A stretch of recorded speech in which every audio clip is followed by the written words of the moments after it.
자, 지난 주말에 서울에 첫눈이 내렸었죠. 첫눈 내리면 이제 정치권에서 하는 얘기, 늘상 나오는 얘기가 있죠. 자, 지금 이렇게 첫눈이 내리는데 이번 첫눈이 첫눈치고는 상당히 이제 많이 내린 그런 첫눈이었는데 또 여지없이 탁현민 지금 의전 비서관 그 선임 행정관의 사퇴 얘기가 또 이제 나와가지고 말이죠. 네. 네. 아마 이게 저 얘기가 얼마나 이제 우리 임종석 실장께서 진지하게 하셨는 얘기인지는 모르겠습니다만 네. 아주 그 인구의 회자가 됐던 얘기죠. 그래서 네. 뭐 지난번에 뭐 설악산에 좀 첫눈 내리고 얼음이 얼었을 때 이게 첫눈이냐 아니면 광화문에 좀 펑펑 내려야 첫눈이냐 그런 얘기가 있었는데 엊그저께 내린 거는 첫눈이 확실할 것 같고요. 저 약속을 지켜야 된다라 그러면 빼도 박도 못하는 상황인 건 맞는 것 같습니다. 예. 근데 이제 청와대 얘기를 들어보면 이게 뭐 농담 비슷하게 했던 얘기인데 너무 진지하게 이렇게 언론에 이제 보도가 됐다 이런 얘기를 하는 것 같은데요. 네. 저는 가장 중요한 것은 우리 탁현민 행정관의 본인 스스로의 어떤 거치에 대한 입장 표명이 제일 중요한 것 같습니다. 아마 제가 알기로는 지난 2일에 그 항소심 선고 이후에 직을 유지하겠다라고 입장 표명을 했던 것으로 알고 있는데요. 네.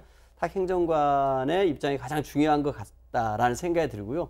여전히 청와대 내에서 본인의 역할이 있고 해야 된다고 생각한다라고 하면 네. 그런 부분 안에서는 좀 본인의 의사를 존중할 수밖에 없지 않을까 이런 생각을 하게 됩니다. 예. 네. 김우겸 대변인 굉장히 가벼웠다고 생각해요. 왜냐하면 인사라는 거는 사실 거의 만사입니다. 정치에서는 만사고 또 탁현민 행정관은 신부는 행정관이지만 뭐 온 국민이 이제 다 압니다. 무슨 문재인 대통령이 뭔가 국민을 감동시켰다든지 뭔가 청와대가 국민을 깜짝 놀라게 하는 그 기획의 뒤에는 거의 다 대부분 탁현민의 그 어떤 느낌이 온다는 걸 다 압니다. 그 정도로 중요한 인물입니다. 그렇다면은 그런 사람의 인사에 대해서는 정확한 워딩을 써야죠. 그런데 청와대 대변인이 하는 말 하나하나는 어떤 경우도 되게 신문에 1면 아니면 2, 3면에 실립니다. 그게 우리나라고 대통령 중심제 국가에서 청와대 대변인의 입은 굉장히 중요합니다. 그런데 이런 걸 가지고 그 굉장히 뭔가 그 지금 와가지고서 갑자기 농담이라고 하는 거는 그건 일반 국민 입장에서 좀 알아듣기 어렵고 또 하나는 그런 논리라면은 향후 지금 임종석 비서실장이 뭐 여기 페이스북이니 뭐니 하는 것들도 다 나중에 난처해지면 농담이 되는 겁니까? 그러니까 그런 점에서는 정말 청와대는 말 관리를 잘해야 됩니다. 근데 지금 이 얘기가 나오면서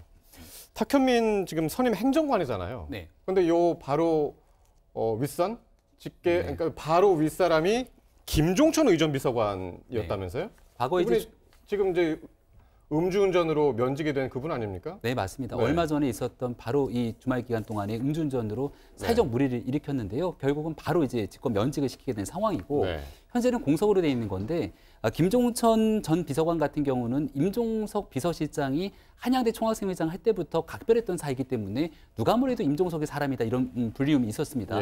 그 당시 조한기 전 의전비서관이 자리를 옮기면서 그 자리가 비었을 때 여기에 탁현민 행정관이 승진하는 것이 아니냐라는 얘기가 한때 있었거든요. 근데 결국은 김종천 비서관이 왔지만 김종천 비서관은 의전에 관한 부분에서는 사실 전문성을 담보하기가 어려운 인사였거든요. 그래서 지금도 저 공석이 된 빈자리에 혹시 탁현민 행정관이 승진하는 것은 아닌가라는 논란이 있는 건데 야당이 이렇게까지 비판하고 있는 상황 속에서 직을 유지하는 것을 넘어서 승진하는 것은 사실상 가능성이 좀 떨어지기 때문에 그 자리에는 좀 나름대로의 의전을 담당할 수 있는 전문적 인사가 오지 않을까 생각이 됩니다. 그렇군요.